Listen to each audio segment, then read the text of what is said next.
मैं Mohammad Hanif, Jamshedpur cooperative college, department history, chapter 9 intermediate second year. Topic Shahjahan पुत्र एवं पुत्रियों का विवरण।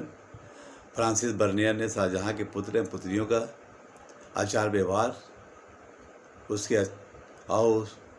उसने विस्तृत विवरण प्रस्तुत किया है। आचार व्यवहार के बारे में, किस तरह के वो पुत्र पुत्रियाँ को साथ घटना घटी है उसके बारे में प्रस्तुत विवरण किया है।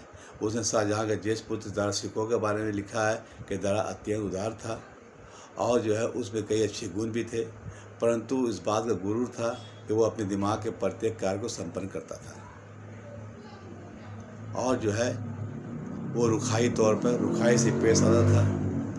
यही कारण था कि उसके परम मित्रों ने भी उससे डरते थे, उससे बात करने के लिए डरते थे और यही कारण है कि उसके भाइयों के षड्यंत्र के बारे में सतर्क करने में वो लोग प्रयास नहीं कर सके। शाहशुजा के बारे में बर्नियर बताते हैं कि शाहशुजा एक षड्यंत्रकार रचने का अत्यंत माहिर था। उसमें अमीरों को वश में करने की बहुत ही क्षमता थी, मगर उसमें सबसे बड़ा दुर्गुण था कि वह आमोद प्रमोद का दास था।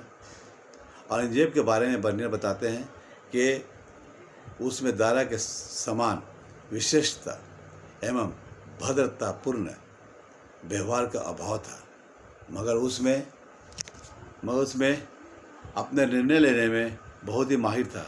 किसी चीज़ को निर्णय लेने में बहुत माहिर था, किसी चीज़ को भी सोच समझ के ही निर्णय लेता था। वो अपने सहायकों के साथ पहचानने की उसकी बहुत परख थी। किसी भी आदमी को पहचानने के लिए उसको बहुत परख थी और गंभीर एवं कुशगार बुद्धि का व्यक्ति था।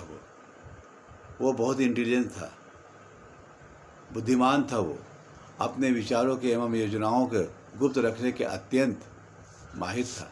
अपने विचारों को, अपनी बातों को गुप्त रखने का वो अत्यंत माहिर था। वो कि कल हम क्या करने वाले हैं वो गुप्त रखता था और उसमें वो बहुत माहिर था। मुराद बख्श के बारे में बर्नियर ने बताते हैं कि वो अपने तीनों भाइयों से हुआ अपनी राय वह प्रत्येक दुष्ट था। मुराद बख्श के बारे में बर्नियर बताते हैं कि अपने तीनों भाइयों से वह प्रत्येक दुष्ट से कमतर था, उसके बावजूद भी वह उदार, विनम्र एवं साहसी था।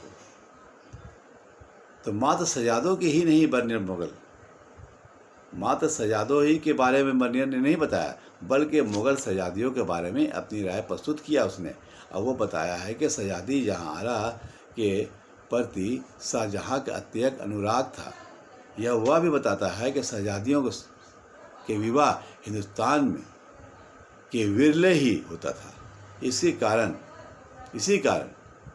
वह यह बताता है कि शहजादी की शादी उपरांत वह व्यक्ति शाही पद के लिए दावेदार प्रस्तुत कर सकता है। उसकी बेटी से अगर शादी हो जाए तो वह व्यक्ति शाही पद के लिए भी दावेदार हो सकता है। इस तरह चैप्टर हम यहाँ ख़त्म करेंगे, कल देखेंगे। धन्यवाद।